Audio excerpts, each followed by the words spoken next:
Hey guys, just an update on my electrical issue. So, I was thinking about replacing the TBC module. That's the module that drains my battery if I leave it on connected.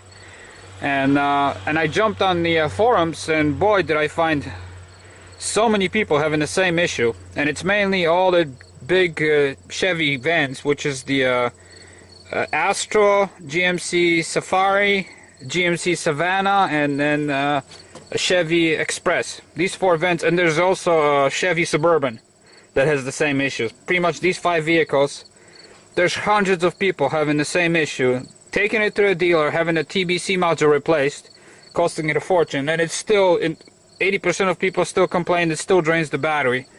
So I found an easier solution. The TBC module is always on because it's on if you look at the fuse box, you got 4 banks of fuses. The 2 inside banks are always on, connected to the battery. Excuse me, I got a mosquito flying here.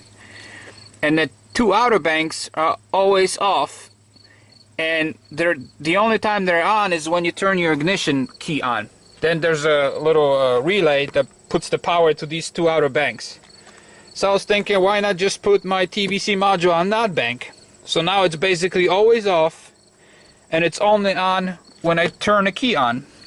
Basically, I turn it on, and I have to wait for it to boot up about 5 seconds till I hear the chimes.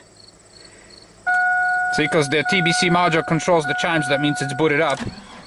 And then I can start the van. And then now it stopped draining my battery, because it's always off. I just moved some wiring and moved that TBC wire to the outer bank, which is only on when I turn ignition on, and that solved the problem. So that's basically what I've done, and I recommend everybody else doing the same thing. Instead of spending all that money on a new module that you only can get it at the dealer because it has to be programmed, and then finding that it still has not solved the problem. Now I've pulled every single fuse to try to see the things that TBC module controls, to see if maybe it's the chime that's always got a short or something, but I cannot find. I can pull all the fuses out. As long as that number 15 TBC module fuse is on, it's gonna keep draining the battery. Since we are on the electrical issue, another thing I'm doing here is messing with the cables here. I'm gonna get a second battery that's gonna be running on right now I don't have a solar panel obviously on top, and I don't plan on really getting a solar panel. Maybe I will, but this van, we're gonna be traveling a lot, almost driving every day, 2-3 hours. Like I said, this is a van for camping for next 2 years versus living full-time in it, because we'll be living in RV.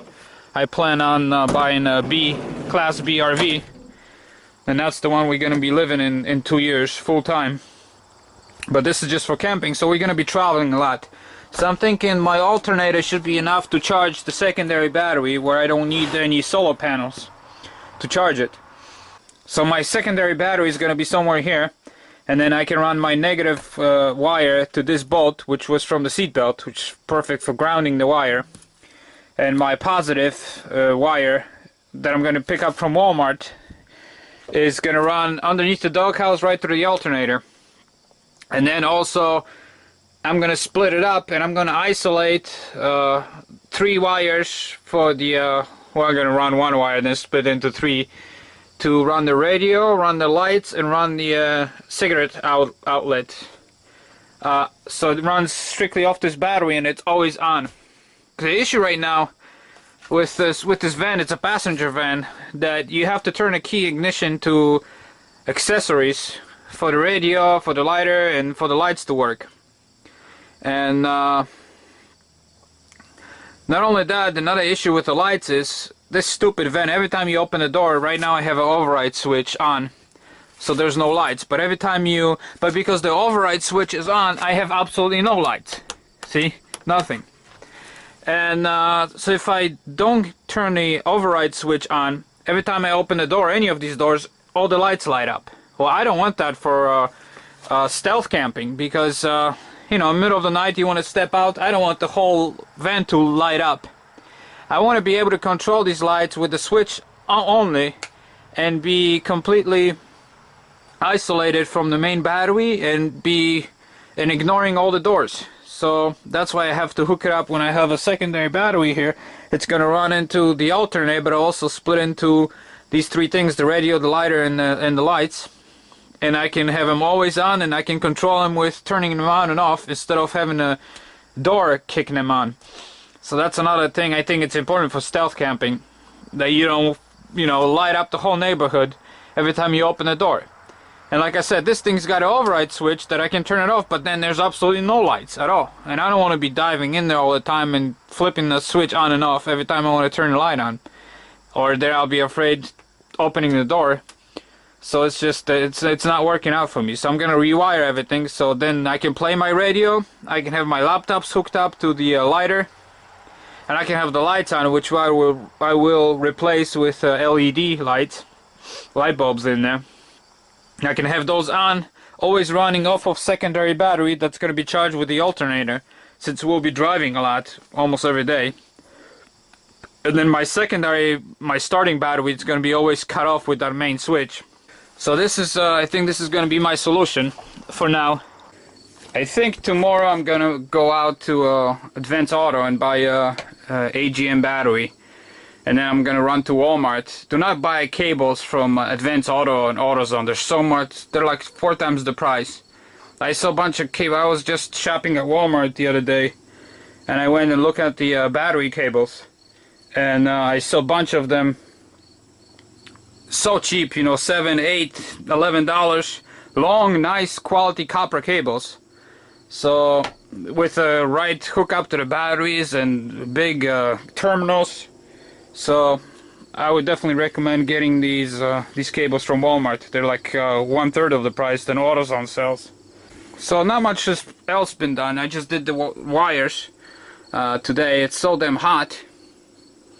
We've had both last 3-4 days just very sunny and hot.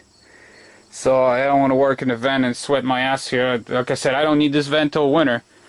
So I'm saving all the nice cool days where I can be in here and not sweat.